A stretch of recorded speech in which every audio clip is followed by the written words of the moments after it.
Bismillahirrahmanirrahim. Assalamu alaikum students. How are you students? Hope so you are fine and safe. I am about from Trends High School Hassan Abdal. Today I will brief the chemistry of class 9. So student, let's start now. Student, do you know we will read about unit number 4, structure of molecules. Structure of molecules में हमने chemical bonds previous lecture में पढ़ा था, types of bond पढ़ा था, ionic bond कौन से और कोवैलेंट बॉन्ड कौन से हैं। आयोनिक बॉन्ड को हमने रीड आउट कर लिया था। आयोनिक बॉन्ड दो एटम के दरमियान होते हैं, एक इलेक्ट्रॉन को लूज़ करते हैं कैटायन से और दूसरे इलेक्ट्रॉन को गेन करते हैं एनायन से। अब स्टूडेंट इसकी मैंने आपको एग्जांपल बताई थी, एग्जांपल 4.2। स्टूडेंट अब इसकी एग्जांपल पर आ जाए। एग्जांपल है इसकी नेक्स्ट पेज पर। आयोनिक बॉन्ड की डेफिनेशन थी पेज नंबर 66 पर, मैंने आयोनिक बॉन्ड के बारे में आपको बताया था। अब इसकी नेक्स्ट एग्जांपल उससे नीचे है, example 4.4, representing ionic bond formation, कि आपने आयोनिक बॉन्ड फॉर्मेशन बतानी है, रिप्रेजेंट यानी शो करनी है। For each of the following pairs of atom use electron dot and electron cross structure to write the equation for the formation of ionic compound. Ionic compound आपने बताना है कि dot and cross structure को आपने use करके equation बतानी है आपने आयोनिक कंपाउंड की। जैसे सोडियम एंड क्लोरीन फर्स्ट है आपके पास, वो क्या कह रही हैं, sodium Na and chlorine first है। The metal atom from cation and non metal atom from anion. First वो क्या कह रही हैं, प्रॉब्लम अभी सॉल्व नहीं करा, सोल्यूशन नहीं है, बस उसके हिंट आपको दी गई है। The number of electron lost by metal atom from group. अब कहाँ से इलेक्ट्रॉन लॉस होते हैं, ग्रुप कौन कौन से हैं, IA में, AA में, III में, equal the group number. Third में, to write the final from the equation form of the equation you need to know the simplest ratio of cation to anion that you required for the neutral compound.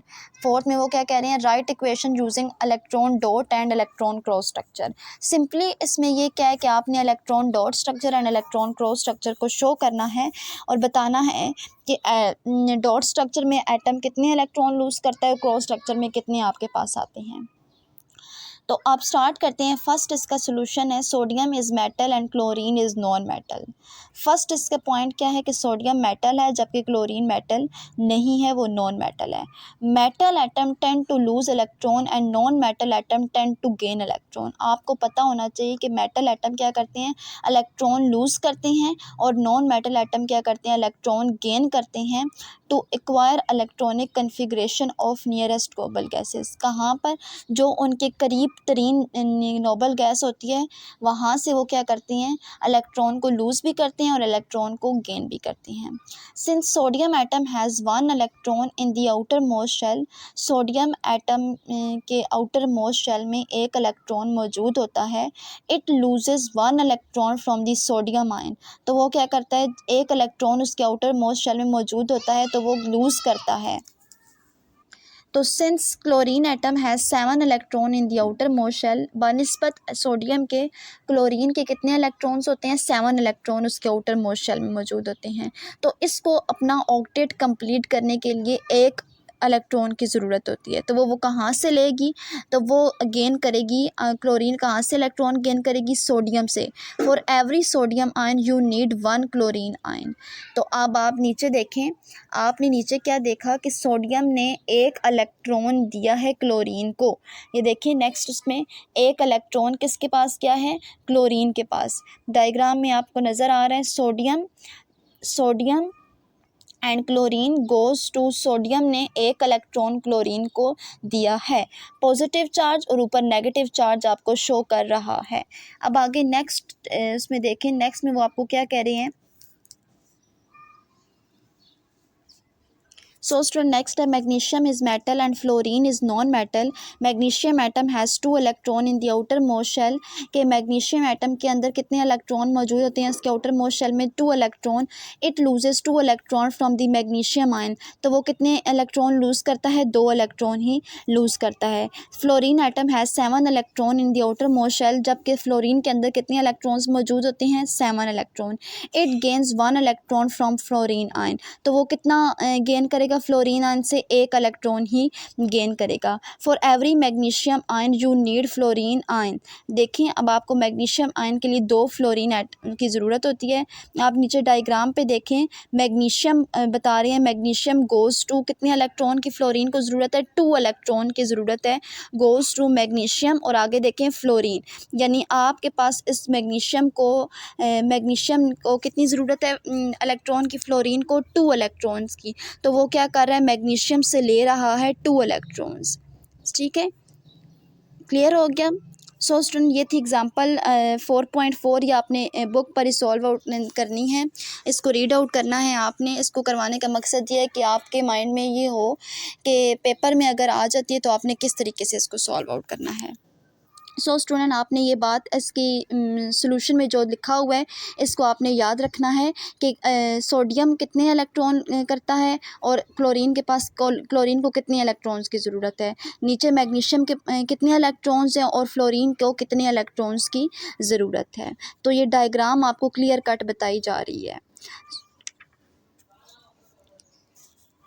So student, आगे page number 68 पर example 4.5 है. Recognising a compound has having ionic bond. अब आपने बताना है ionic bond के बारे में. अब बता रहे हैं, नीचे देखें, recognise the following compound as having ionic bond.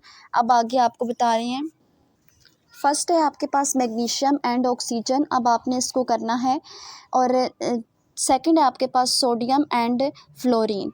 तो फर्स्ट इसमें देखें वो क्या कह रहे हैं कि क्या फाइंड करना है. The metal atom loses electron from cation and non metal atom gains electron from A9. Metal atom क्या करती हैं? इलेक्ट्रॉन लूज़ करती हैं कैटाइन से, और नॉन मेटल एटम क्या करते हैं? इलेक्ट्रॉन गेन करती हैं फ्रॉम एनाइन से. The number of electron lost by metal atom from group IA, AA, AAA. तो एटम कहाँ कहाँ से इलेक्ट्रॉन लॉस करता है?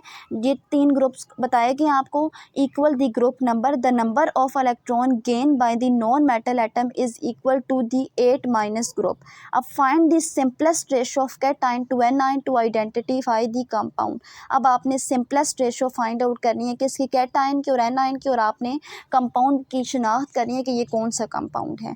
तो अब आपने देखें, फर्स्ट आपके पास है magnesium and oxygen. Magnesium is metal and oxygen is non metal. First point क्या है कि आपके पास मैग्नीशियम मेटल है जबकि ऑक्सीजन नॉन मेटल है. Magnesium atom has 2 electron in the outermost shell. Magnesium atom के आउटर मोस्ट शेल में कितने इलेक्ट्रॉन मौजूद होते हैं? 2. तो वो क्या करता है? 2 ही इलेक्ट्रॉन लूज़ करता है मैग्नीशियम आयन से. और ऑक्सीजन के अंदर कितने इलेक्ट्रॉन मौजूद होते हैं? 6 इलेक्ट्रॉन उसके आउटर शेल में मौजूद होते हैं. तो वो कितने इलेक्ट्रॉन गेन करेगा? It gain 2 electron from the oxygen. तो वो 2 इलेक्ट्रॉन गेन करेगा. In this way both the atom acquire nearest noble gas electronic configuration. और उनको क्या चीज़ एक्वायर होगी? कहाँ से वो लोग करेंगे? वो करेंगे नोबल गैस इलेक्ट्रॉनिक कन्फिग्रेशन से. अब आगे नेक्स्ट देखें. For every magnesium ion you need 1 oxygen ion. Chemical formula of resulting compound is MgO. तो आपका केमिकल फार्मूला आप किस तरीके से इसको लिख सकते हैं? इस पॉइंट में देखें, for every magnesium ion, her magnesium ion को ज़रूरत होती है 1 ऑक्सीजन आयन की.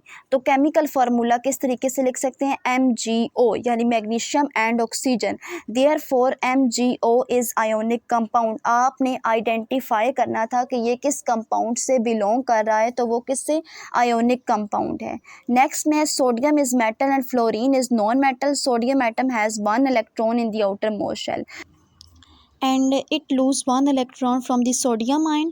तो वो कितने इलेक्ट्रॉन लूज़ करता है सोडियम आयन से? 1 इलेक्ट्रॉन. देन आगे फ्लोरीन के पास कितने इलेक्ट्रॉन्स है? Fluorine atom has 7 electron in the outermost shell, so it gains 1 electron from the fluorine ion. तो वो कितने इलेक्ट्रॉन गेन करता है? 1 इलेक्ट्रॉन गेन करता है फ्लोरीन आयन से. Sodium atom by losing 1 electron and fluorine atom by gaining 1 electron. अब sodium क्या करता है, 1 इलेक्ट्रॉन लूज़ करता है और फ्लोरीन 1 इलेक्ट्रॉन क्या करता है, गेन करता है। तो कहाँ से, नियरेस्ट जो नोबल गैस होती है उनके पास इलेक्ट्रॉनिक कन्फिग्रेशन से। You need 1 fluorine ion for each sodium ion, तो therefore NaF is the ionic compound, यानी सोडियम एंड फ्लोरीन कौन से कंपाउंड से बिलोंग कर रहे हैं, आयोनिक कंपाउंड। तो स्टूडेंट ऊपर आपको क्वेश्चन नंबर 3 में यही बताया गया था कि आप इसको सिंपलेस्ट रेशो कैटाइन और एनाइन में लिखें और ये बताएं कि ये कौन से कंपाउंड, इसकी शिनाख्त कौन सा कंपाउंड है। तो ये नीचे आपको बताया कि ये कौन सा कंपाउंड है, आयोनिक कंपाउंड है। होप सो स्टूडेंट कि आपको ये एग्जांपल क्लियर होगी। आज हमने एग्जांपल